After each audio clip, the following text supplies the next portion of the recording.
안녕하십니까. 춘천에서 전해드리겠습니다. 오늘 도내에서 코로나19 확진자 20명이 발생한 가운데 사흘째 두 자릿수 확진이 이어지고 있습니다. 오늘 춘천에선 인제의 한 고등학교 학생이 두통과 발열로 병원을 찾았다가 코로나19에 확진됐고, 이 학생과 기숙사를 함께 사용한 학생 한 명도 속초에서 확진됐습니다. 홍천에선 자가격리 중 1명이 확진됐고, 강릉에선 외국인 확진이 이어져 오늘 7명이 추가됐습니다. 또 태백과 동해에서 각각 4명, 삼척에서 2명이 추가됐습니다. 양구에선 인천 확진자가 지난 어버이날 가족을 만나 읍내 식당을 들른 것으로 확인돼 가족과 접촉자들이 검사를 받고 있습니다. 오는 27일부터 아스트라제네카 백신을 맞게 될 70세 이상의 사전 예약률이 50%를 넘었습니다.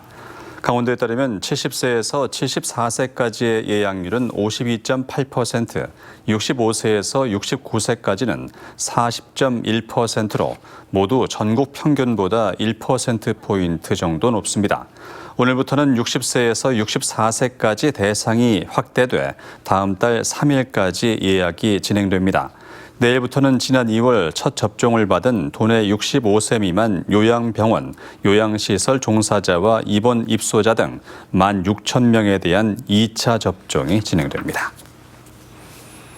부동산 탈세를 조사 중인 국세청이 2차 세무조사 대상 개발 지역의 춘천 수열에너지 융복합 클러스터 부지와 원주 디지털 헬스케어 국가산업단지가 포함됐습니다.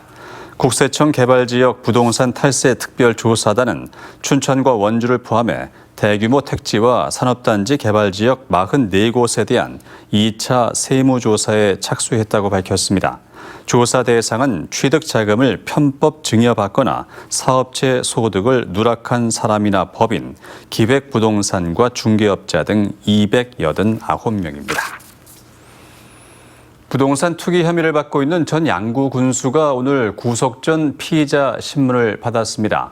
강원경찰의 구속영장 신청으로 전 양구 군수 A씨는 오늘 11시에 맞춰 춘천지방법원을 찾았습니다. 영장 실질 심사가 끝나면 법원의 판단에 따라 오늘 중으로 A씨에 대한 구속 여부가 나올 전망입니다. 경찰은 A씨가 재임 중인 지난 2016년 내부 정보를 활용해서 동서 고속화철도 양구역사 인근에 땅을 산 것으로 보고 있습니다. 한림대 차기 총장에 강릉 출신인 최양희 전 미래창조과학부 장관이 선임됐습니다. 한림대는 김종수 현 총장이 건강상 이유로 사임 의사를 밝히자 이번 학기 종료와 함께 신임 총장을 선임했습니다. 오는 9월부터 4년 임기에 들어가는 최양희 제11대 한림대 총장은 1955년 강릉 출신으로 경기고와 서울대를 졸업했고 서울대 교수, 서울대 융합과학기술대학원장, 박근혜 정부 당시 미래창조과학부 장관을 역임했습니다.